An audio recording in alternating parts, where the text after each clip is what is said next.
Good morning! Isang mapagpalang araw na naman po sa ating lahat at isang mahabagat na linggo sa atin, almost 2 weeks na yung ating pagulan. But then, salamat sa Diyos at yan, nakakausap pa kita, nadidinig mo ko. Isang pagpapala. Yan. Kaya simulan natin ang ating program sa pamamagitan ng panalangin sa ngalan ng Ama, ng Anak at ng Espiritu Santo. Amen. Opo, Panginoon. Uli po ang aming papurit pasalamat, lalo't higit ako. Okay, ginising mo na naman upang makapaghayag ng mabuting balita. Kung kaya tinataas ko sa iyo ang aking kaisipan, ang aking puso, ang aking damdamin. Pangunahan mo, Panginoon, at gabayan mo ako sa pamamagitan ng paglukod mo sa akin ng iyong Espiritu Santo upang makapaghayag ng ayon sa iyong pamantayan, Lord God. Samot dalangin din namin, Panginoon, na naway patuloy mo kaming patnubayan, gabayan, lalong-lalo na sa gitna nitong kabagat na ito, Panginoon. Yung mga kapatid namin na inabot at nasalanta, tinataas namin at dinadalangin na patuloy silang kumapit sa iyong kapangyarihan at sa iyong mga pagpapala. At umasa, Panginoon, na ikaw ay tutugon sa anumang pangangailangan nila. Sinasama na namin dyan ang aming gobyerno bilang kabuuan, ang tagapamahala nito at yung mga namamahala, especially ng mga distribution ng mga ayuda at mga pangangailangan ng mga nasalanta ng bagyo Panginoon. Tinataas namin, Panginoon, at tinihiling sa iyo sa panalangin na sana humupa na ang habagat na ito, Panginoon, at para mahinto na yung kanyang pananalasa sa aming bayan. Maraming salamat. At ito'y dalangin namin sa matamis na pangalan ng iyong anak na si Jesus kasama ng Espiritu Santo magpasawalang hanggan. Amen at amen. Ayan, sa kanila ng Ama, ng Anak at ng Espiritu Santo. Amen. At good morning po, Matthew 20, 1-16. Yan pong pagninilayan natin ngayong araw na ito. At ito'y siguro eksakto sa atin. Dahil ito yung paglabas. Sabi ng mga tao, kanino ba ihambing ang kaharian ng Diyos o kaharian ng langit, ang heaven. Sabi ni Kristo, nagkwento siya, may isang taong lumabas ng alas 9 ng umaga, sabi niya, at do'y naghanap ng mga trabador para sa kanyang ubasan. At may mga nakita siya doon na walang ginagawa, kaya pinadala niya. Sa kasunduang, bibigyan niya ng sweldo na 1 denaryo sa kanilang pagtatrabaho. Sa umaga yon, pinapunta. Tapos nung medyo malas 9 na, bumaba pa, bumalik uli. Kulang Nagpunta uli. At may mga pumuntang trabahador uli. Ganon din ng tanghalian. Ay siya nagpunta. At nagpatrabaho na naman. At nung hapon na, magdadapit hapon na, pumasoon pa rin siya. At nakita niya pa rin yung mga tao. Ay, anong ginagawa niyo? Anong ginagawa niyo rito? Naka-standby lang kayo. Parang ganyan. Sige, doon kayo. Umaroon kayo sa aking ubasan at tumulong sa pag-harvest. Yan, ganyan. So, nagpunta rin, Nagpunta rin sila. So, nung hapon nung mag-alas 5 na, o alas 6 ng hapon Rahel, tinawag nung hari, yung kanyang kasama, o yung kanyang katulong, at pinatawag na yung mga tao na nagtrabaho. Pinasweldo niya mula doon sa huling nagpunta, yung mga alas 4, pababa, mula sa huli, papunta sa unahan. Sabi niya na 1 denaryo, yung mga huling nagtrabaho, yung mga sunod sa huli, at kung ano-ano pa.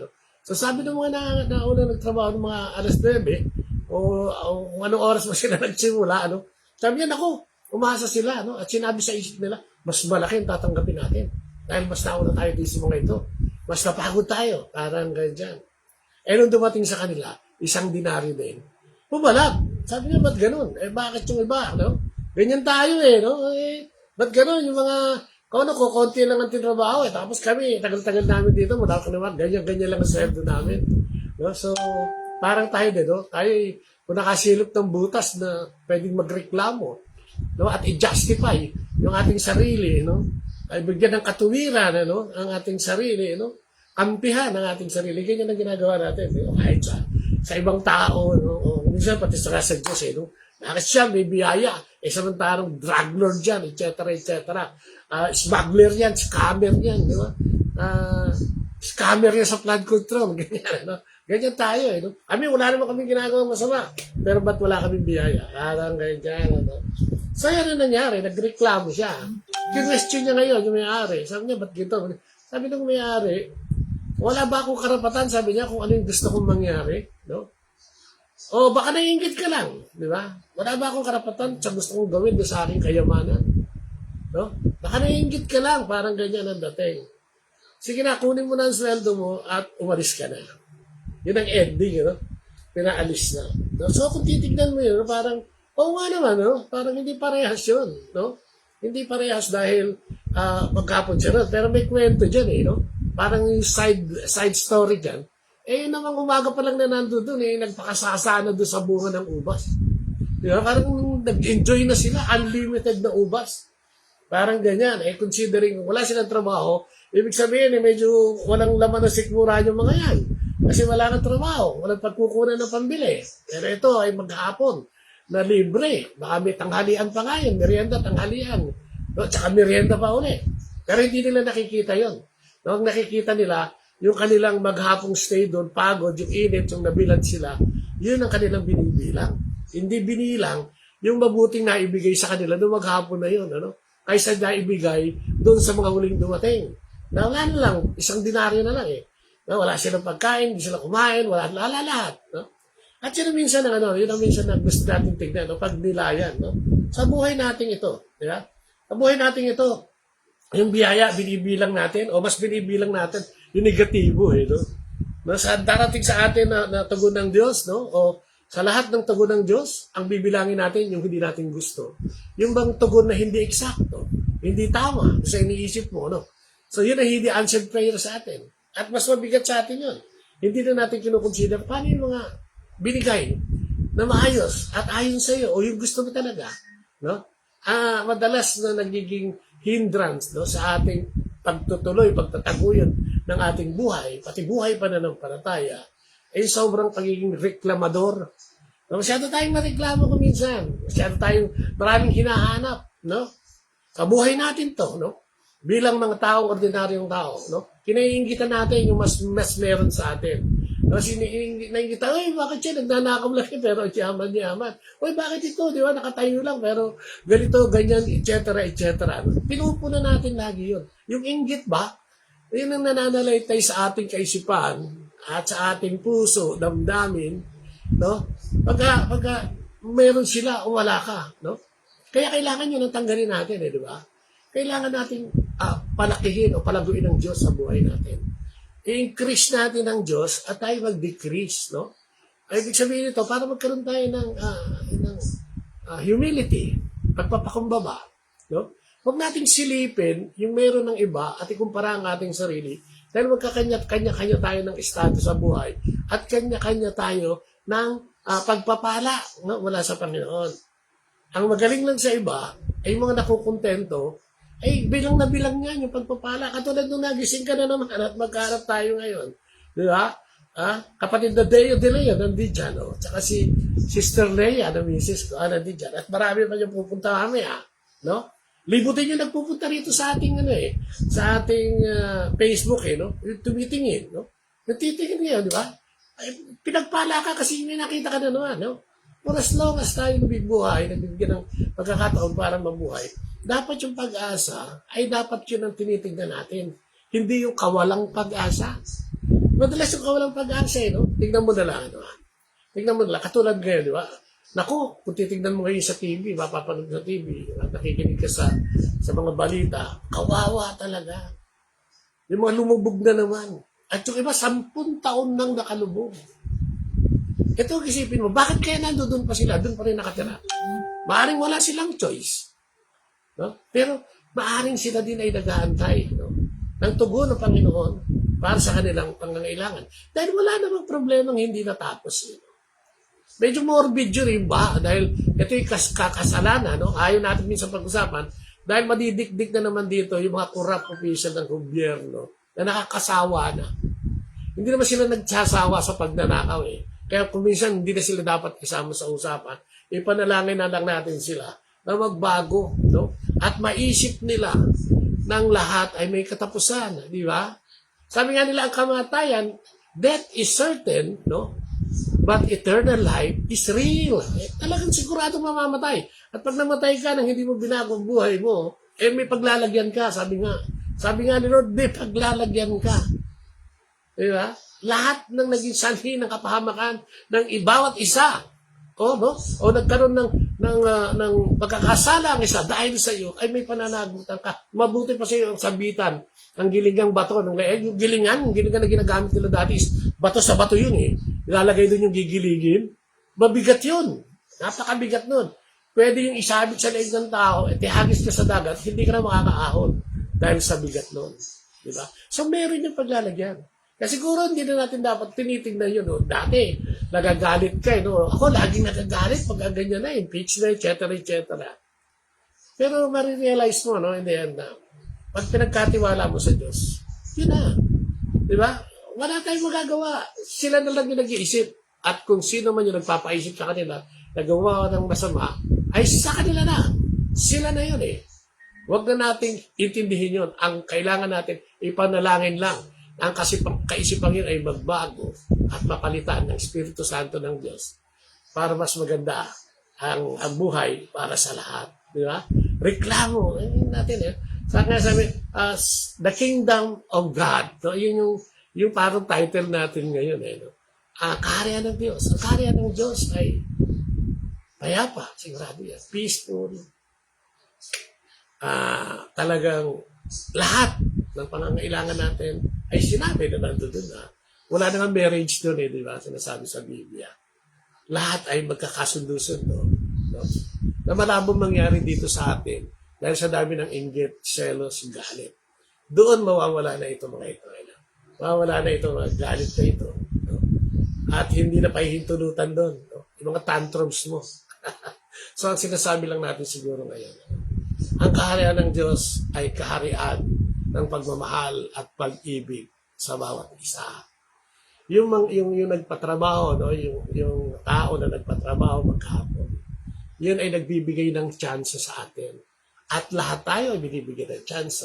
Makikita mo doon dahil umaga, 7 tanghali, hapon, lumabas siya para kumuha ng mga trabahador. No? Ano ibig sabihin nun? Tayo ay binabantayan ng Panginoon araw-araw sa buhay natin. Tayo ay hinihimok niya, no? O tinatawag niya na magpunta sa kanyang kumbasan, na magpunta sa kanyang kaharian, na pagharian nawa tayo ng Panginoon. Parang ganun, ano? Inaalok niya ang sarili niya na maghari sa ating buhay para magkaroon tayo ng trabaho, magkaroon ng kaisipan na tama, ano? Makapamuhay na wasto. No? Parang kumbaga yung ubasan na yun nagre-represent ng buhay natin no? Pumapasok tayo sa isang lugar na kung saan, di ba? Ang Diyos ang naghahanap mismo ng hanap buhay. Ang Diyos ang naghahanap mismo ng kaginhawaan ng buhay. Ang Diyos ang naghahanap mismo ng pagmamahal at pagkalinga. Kaya nga dapat dun sa punto na yun ang tignan natin at pagsikapang pagnilayan, magpasalamat sa Diyos. Maghapon ka magpasalamat sa Diyos. Kahit nagtatrabaho ka naman, may mangyari sa iyong maliit na circumstansya o event, o malaki, magpasalamat ka sa Diyos. No? Ipadama mo sa Diyos ang pag-ibig mo sa Kanya ay labis-labis. No? Pero hindi mapapantayan ang pag-ibig niya sa iyo, pero ikaw ay nagbabalik ng pag-ibig na tunay na makikita niya, no? At tatanggapin niya para tayo lalo pang mahalin at kalingain. Kaya kung ano man yung circumstansya natin ngayon, kung ano man yung estado natin ngayon, ako, kung ako tatanungin nyo, Diyos lang eh. Siya lang naman ang makakasagot ng lahat ng ito eh. Diba? O tayo hindi pwede mag-isip, tayo binigyan ng kaisipan. Pero sana yung kaisipan natin ay lagi naka-incline, no? Naka-incline sa kaisipan at plano ng Diyos. Na ang Diyos, kung ano man ang nangyayari sa atin, ay may lagi siyang plano para sa atin. Kailangan lang natin siyang sundin, tangkilikin, at tawagin sa anumang oras at panahon ng ating buhay. At ito'y maiayos natin. Subukan mong ilagay ang Diyos sa iyong buhay, pamilya, pag-asawa, sarili, pakikisama. Pag nilagay mo ang Diyos dyan, walang gulo dyan. Laging may kaayusan. Eh di ba yun naman ang gusto natin? Magkaroon ng maayos na buhay. No? Kaya nga kung ito'y pagninilayan natin, alam natin na ang pagbabago ay hindi madaling proseso. may mga pagdadaanan yan. At kailangan handa tayo sa mga dadaanan na yan. Lalo't higit kung tayo ay napalayo talaga sa Diyos at gusto namang magbalik sa kanyang pag-ibig at pagkalinga. Amen?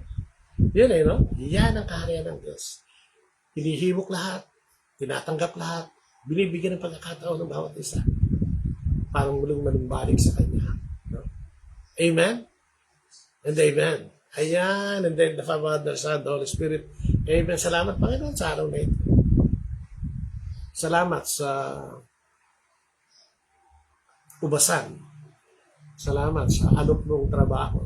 Ay ibig sabihin ay pagpapala, ang mga gantimpala, ang mga provision, ang mga divine intervention sa aming buhay. Maraming salamat, Panginoon, at dalangin namin na makita namin itong mga bagay na ito. Lahat ng ito ay dapat naming makita upang tunay kaming maniwala at makapanalig mananampalataya sa iyong paghahari sa aming buhay. Kung kami lang hindi namin kakayanin ito, kayang abutin ang aming kaisipan ang lahat ng ginagawa mong buti sa amin. Kaya sana idalangin namin na gumamit ka din ng mga emisaryo, mga taong nakapaligid sa amin, sa aming komunidad, sa aming simbahan, sa aming trabaho, sa aming paglalakad, at kung ano saan lugar na pwede makita namin ito at ipakita sa amin. Sa mga pangyayari sa buhay namin, sana makita namin ito. At dahil dyan, makapagpuri kami lalo tigit makapagpuri kami sa iyong pagpapalang ibinibigay sa amin. Ngayong araw na ito, yung mga sandaling ito, alam namin na marami kaming problema dahil sa habagat. Panginoon, dalangin namin, samo namin at dalangin sa pangalan ni Jesus ay humupa na ang habagat na ito upang makamove on na rin yung mga kapatid namin na nagka-problema sa hinang habagat na ito. Mahirap yun, kung kaya dinadalangin din namin na bigyan mo sila ng patience, ng humility, ng obedience, para magamit nila, Panginoon, para magamit nila para sa kanilang pagpapatuloy na pananalig sa iyong paghahari sa aming buhay. Muli sa pangalan ni Jesus, kasama ng Espiritu Santo, sa pananalangin na mahal na Inang Maria, kami nagpupuri at nagpapasalamat, Panginoon. And glory be to the Father, to the Son, and to the Holy Spirit, as it was in the beginning, is now, and ever shall be, world without end. Amen and amen. In the name of the Father, the Son, and the Holy Spirit. Amen. Ay, good morning, Mother Deo. Ang dami niyang pinadalang puso, Ang dami niyang pinadalang puso. Love you, kapatid. And siyempre si Leia at lahat ng pupunta sa atin dito, no? Like and share, subscribe. Meron po tayo sa Facebook nga, Botlea, no? Kabaka mo, at sa YouTube at Kabaka mo, Botlea. Meron din tayo sa Instagram, no? At Kabaka mo, Botlea din. Puntahan po natin, like and share and subscribe para mas marami tayong maabot. Salamat po and God bless us all. Amen.